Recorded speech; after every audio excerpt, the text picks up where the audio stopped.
Hello, everyone. Welcome to my channel. If you're new here, click that like button, subscribe, leave a comment. Before I get started, I want to give a couple, not shout outs, but just put some black businesses out there. I'm wearing a shirt. It's called it says Black Women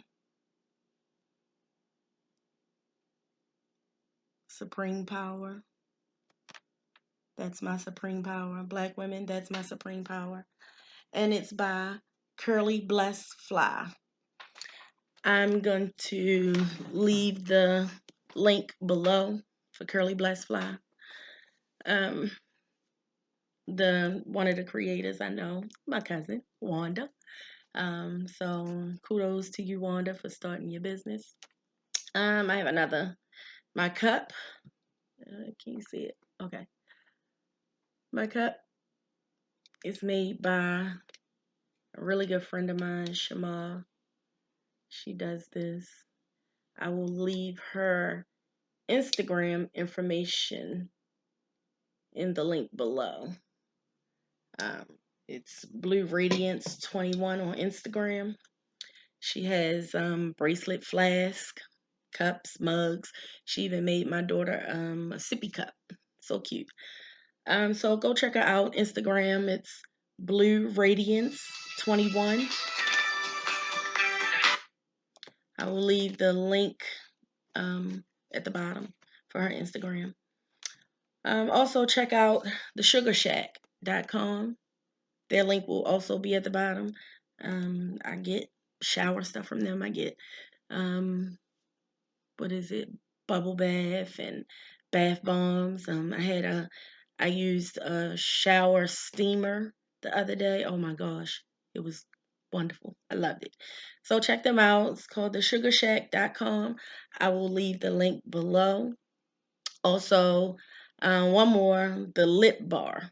I ordered some lipstick from them maybe a couple weeks ago. I don't have it on today. I had something else on. I don't even know what it is. But the lip bar, very nice. All of these places are black owned.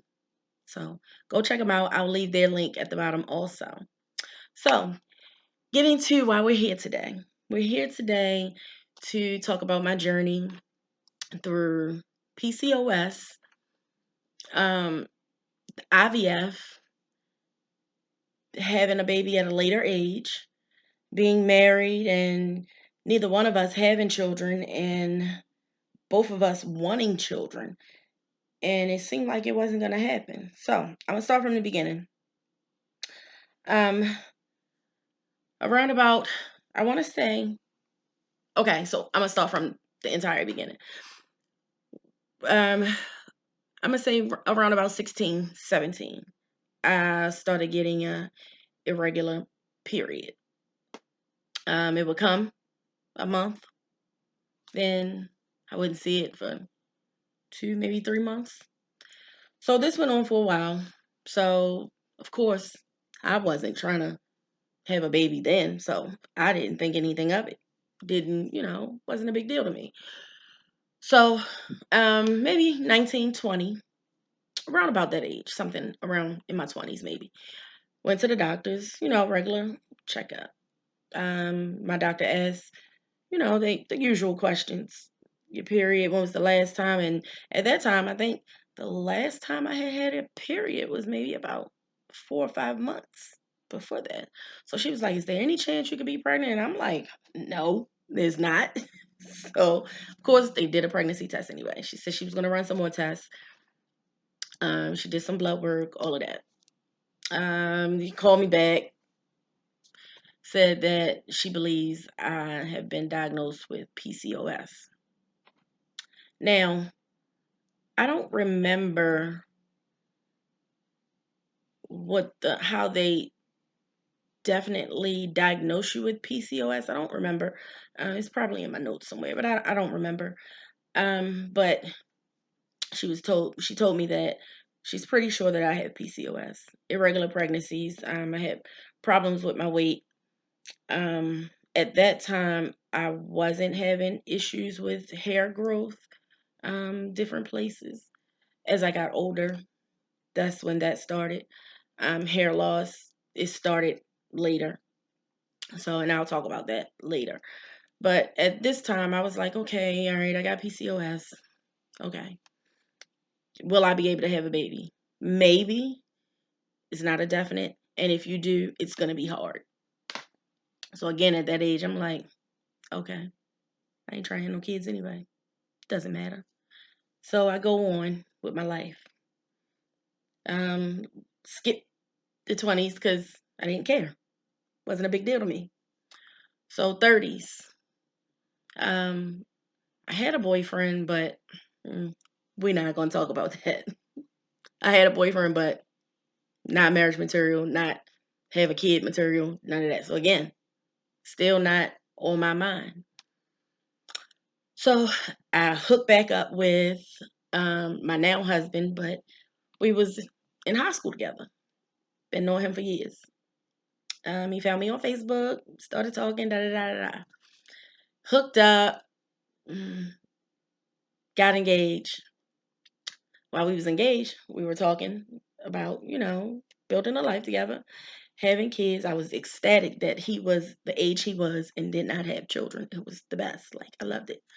So we started talking about, children. So I felt as though that it was my duty to tell him that, you know, I may not be able to have kids. I don't know. We may have to go the IVF route. I don't know. But of course, the way things are now, you can't do anything unless you're married, as far as IVF, unless you have a whole lot of money. So we get married July. We got married in May. July was the very first time that I went to see a fertility doctor because we had been trying since we had had that talk. We had been trying to get pregnant. No success. Went to the doctor. She said, maybe you need to go see a fertility clinic. Not a problem. A really good friend of mine that I know recommended a fertility clinic. She had just had twin girls, because um, she had to have IVF. I'm not going to tell her business why she had to have it. She just had to have IVF. It was successful for her. She had two beautiful twin girls. They are, I believe they're 7 now or getting ready to turn 7, something like that. So we go to the fertility clinic. Um, I'm told my weight is a factor. The PCOS is a factor. And they did a sperm count on my husband. His sperm count was a little low, not low enough where it would affect us having a baby. So, um, we go through the motions. I lose a little bit of weight. They say, well, we can start. We can go from here. So I get the medicine. The medicine was a lot. The taking the shots in my stomach, in my butt, like in the muscle in your butt. It was hard. It was hard on me. It was hard emotionally. My husband had to give me shots in my stomach, and I'm sure that's not something that, you want to do. But as my husband, he was willing to do anything I needed to do for us to have a baby. So emotionally, I was drained. It was a lot. At that time, I was working at the Baltimore Police Department, working overnight as a dispatcher. It was a lot. Sleep was off. Like it was just simply a lot. So I had to take um 2 shots. Yeah, 2 shots twice a day. So in the morning when I came home from work, I got off at 6 o'clock in the morning. 7 o'clock, I was taking 2 shots in my stomach, along with pills that I was taking, estrogen, um, stuff like that. Um, then in the evening, before I went to work, 2 more shots. I think one was in my stomach and one in my butt. in the muscle in my butt. I don't want to keep saying in my butt, and people think other things. The muscle in my butt. Um, the shots hurt. I was bruised. My stomach was purple. You had to rotate each side every day. So both sides of my stomach was purple. I was in pain. So we go through that. And the medicine is to like make you ovulate. So because having PCOS, I wasn't ovulating like I was supposed to and all of that. So this medicine gears your body up to produce ovulate, produce eggs. So they can extract the eggs. So we get through that. I have the it's called egg retrieval. I had the egg retrieval. The first time, I want to say they retrieved about 15 or 16 eggs, roughly, give or take. I can't remember. That was in 2014, so I can't remember exactly. But so they got that many eggs the first time. None of the eggs were good. It's called a blast, that they wait for them to get to a certain point. They inject them with the sperm, make sure they get to a certain point, and so they could either put the eggs back in, or you can freeze them, wait for a later date. So I think none of the eggs, the first time, none of the eggs were good. So mind you, this was 2014, so I was 33, something like that. So I was, it was heartbreaking. To me, now this is to me, this was my opinion of the whole thing. To me, it just gave me, yeah, you're never going to have a baby. Now, I've always been brought up in church, always been taught to pray, which I always do. I always pray. Um, Situations like that, you kind of lose your faith, because it's like, well, what did I do that I can't have a baby? You always hear on the news people killing their kids, or people leaving their kids, or not treating their kids right, or abusing their kids.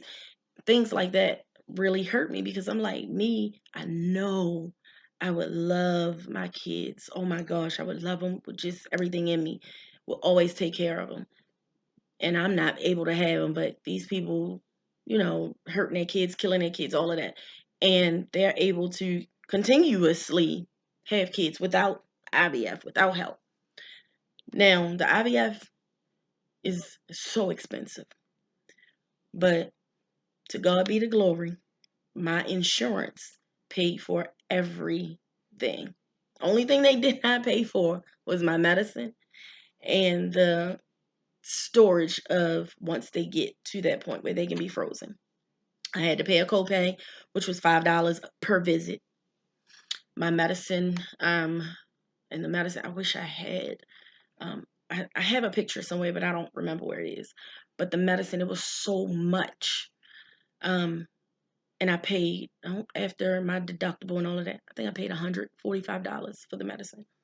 So after that, it just, it seemed like I was depressed. And so my husband, being the person that he is, he always looks at the brighter side of things.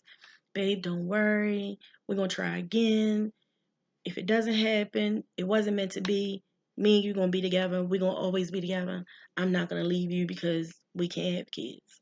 So waited, um, after that first time, and waited a couple months. Couple months went by. I said, well, let's try again. So I had to do the shots again. Had to go through everything again. Like, it's so much. They draw so much blood from you. You take so many shots. You take so many pills. You have to go through like a counseling. You Both partners have to take HIV tests, and Um, you have to, what else did we take? They looked into like our background out, to see if any genetic problems. We had genetic testing and like so many tests. So the second time I had the egg retrieval, we had about maybe 20 eggs. So I said, okay, good. Good number, maybe. Had some eggs that were good, really good. Um, Waited 5 days. They put the eggs back in. They put one egg back in. So that's called, once that happens, that's called pregnant until proven otherwise. So I'm happy. Not telling anyone. No one knew we were going through IVF. No one knew we were going through these trials and tribulations except for our parents. Well, my mother and his mother and my sister, because I talk to my sister. Like, we talk all the time. So no one knew we were going through these things. So no one knew why I had the mood swings. No one knew why sometimes I would just cry or I just didn't want to be bothered. No one knew these things. They didn't know the reason why. They just, I don't know. I don't know what they figured. I don't know because I didn't care. But, um, so at that point, I'm happy. I'm so happy. I'm like, yes, it's going to happen. This little, this little embryo is in here. It's here. So I'm feeling confident. I'm praying every day. You wait 14 days to go get a pregnancy test. Now, I'm not feeling, I don't know what I'm supposed to feel. I've never been pregnant. I don't know what to look for, what signs, nothing. I'm just thinking, pregnant until proven otherwise. To me, I'm pregnant. So we go get the pregnancy test. They call you, they never give you the results while you're there. Take my blood because they do the blood test. Call me within maybe, I think it might have been like 3 or 4 hours. We're sorry, Miss Clark, you're not pregnant. I'm devastated because I'm like, I went through all of this again and not pregnant. Like, this is killing me. So again, my husband, he's there for me. Babe, it's gonna happen. Don't worry. We're gonna be fine. So fast forward to 2015. Because this happened, I did it twice in 2014. 2015, I did it again. We was living in a townhouse then. And I went through it again. All of the medicine, all of the shots, all of that stuff. So this time, I could not have the no. I had the egg retrieval. They told me that my ovaries were inflamed or swollen. I don't remember the correct term, but they were enlarged. They did the egg retrieval. Before they did the egg retrieval, I was in so much pain. Now, the other two times, I wasn't in pain, as far as no ovary pain or anything like that. But this time I was in so much pain. Um, I felt like I was gaining so much weight. I was so like swollen, my arms, my legs. Like I was in pain. I was miserable. So they did the egg retrieval. They wanted to do the put the eggs back in. Um, 5 days.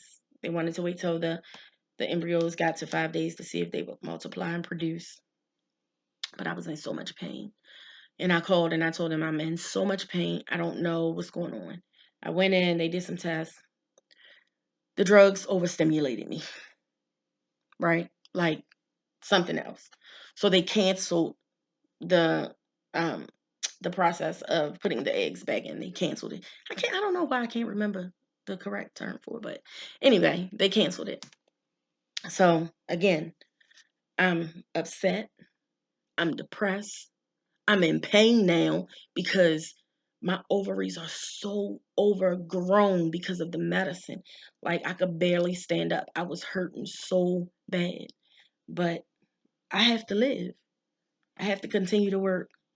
I have to continue to do these things. I can't just be off. I was off because it's when you have an egg retrieval, it's surgery.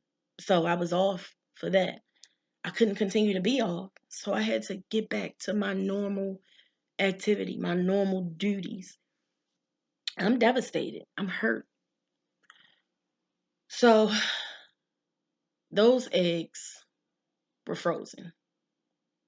That was 2015, right? Yeah, those eggs were frozen.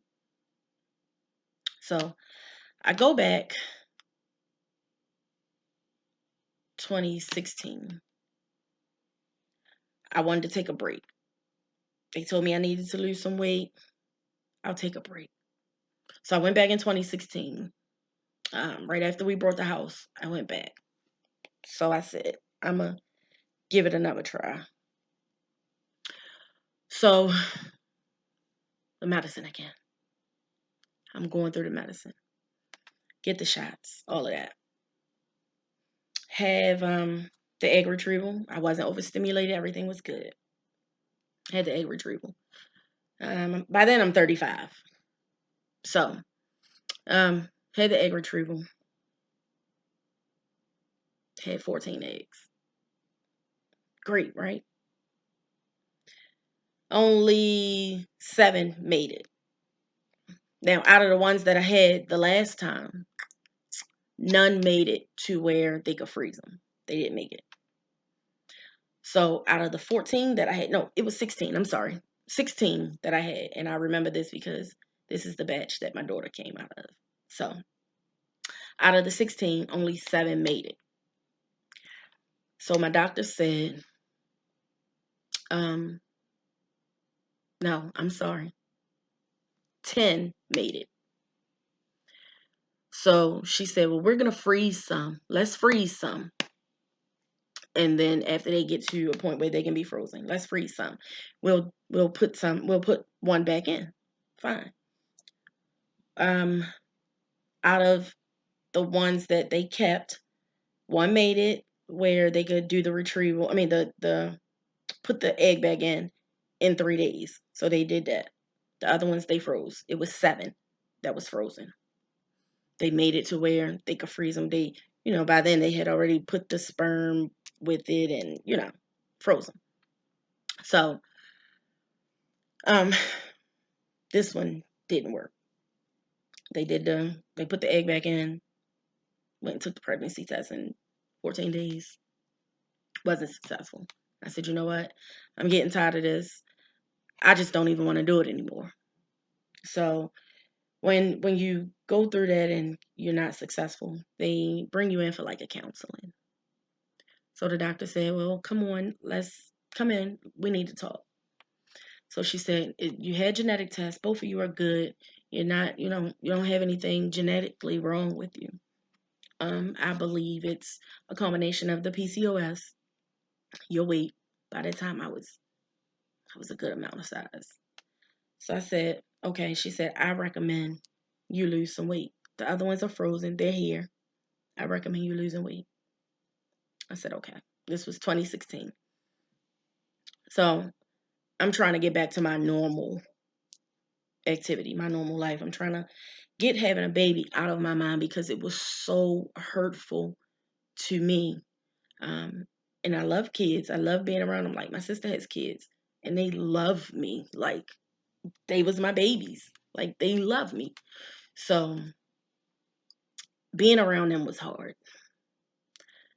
A couple of friends had baby showers. I didn't go. They felt some kind of way, but no one really understands. No woman, no one period understands the frustration of not being able to have a baby unless you go through it. Everyone says, "Oh, just get over it. It'll happen. Maybe it ain't meant for you to have." It's not that easy. People have said some cruel things. Um, you know, that they may have not felt like it was cruel, but it hurt. So, so didn't go to a couple baby showers. Um, Probably lost a couple friends because of it. People take things like that so literally, but it was hard for me, like literally hard. Like I cried some nights, cried myself to sleep. Like I have cried so much, I don't even think I have tear ducts anymore. So, if anybody that I know that I did not come to your baby shower during those times, and you all know who you are, I really truly apologize. I just I could not bring myself to participate in those kind of activities.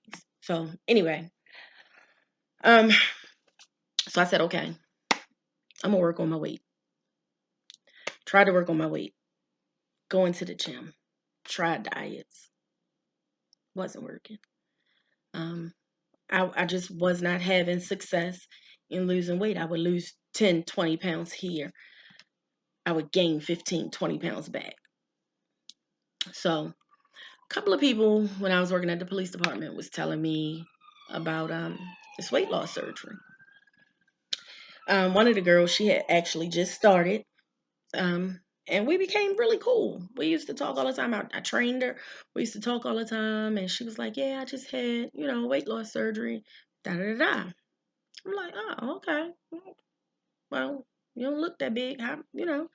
She showed me a picture. I was like, wow, okay. So she was giving me details. So I said, okay, I'm gonna check them out. Went online. Shout out to Dr. Dovat at GBMC. Went online. I read on it. Said, okay.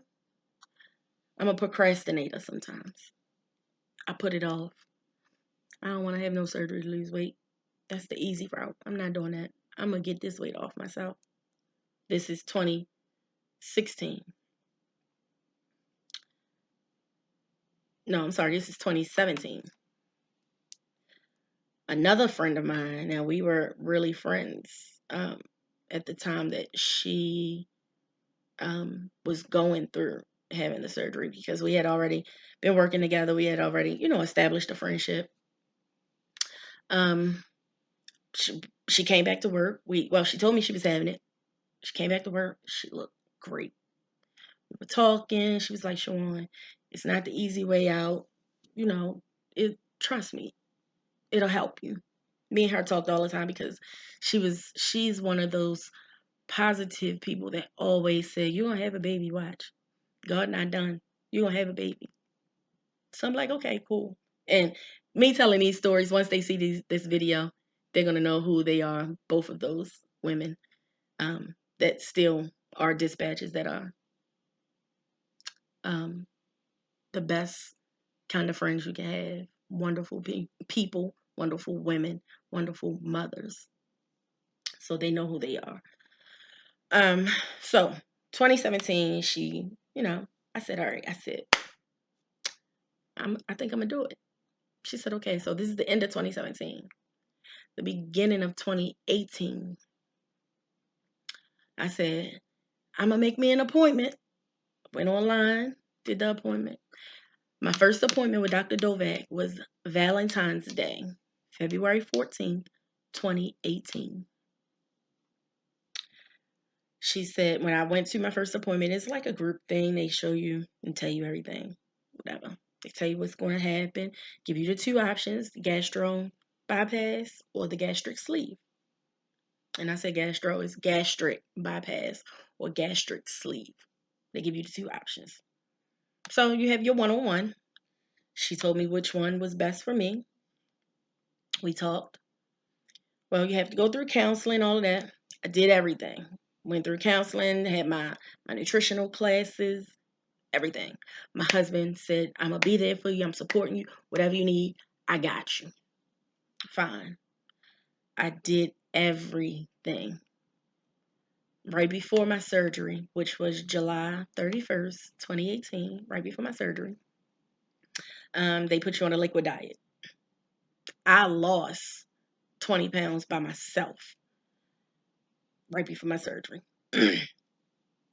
Now, I was 250 pounds. My very first appointment with Dr. Dovat, February 14th, 2018. Had my surgery July 31st, 2018. Had lost a lot of weight after my surgery. Scheduled an appointment with the IVF doctor in December.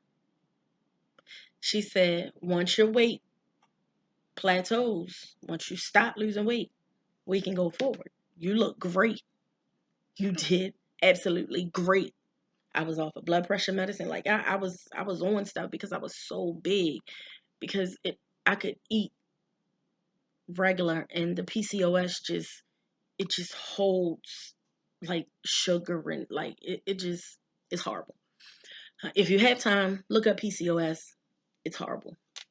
So um that was good news. I was upset a little bit because I wanted to start right then and there. I was just so anxious. I said, it gotta happen for me. I'm so anxious. I have these frozen eggs, and I want this has to work for me.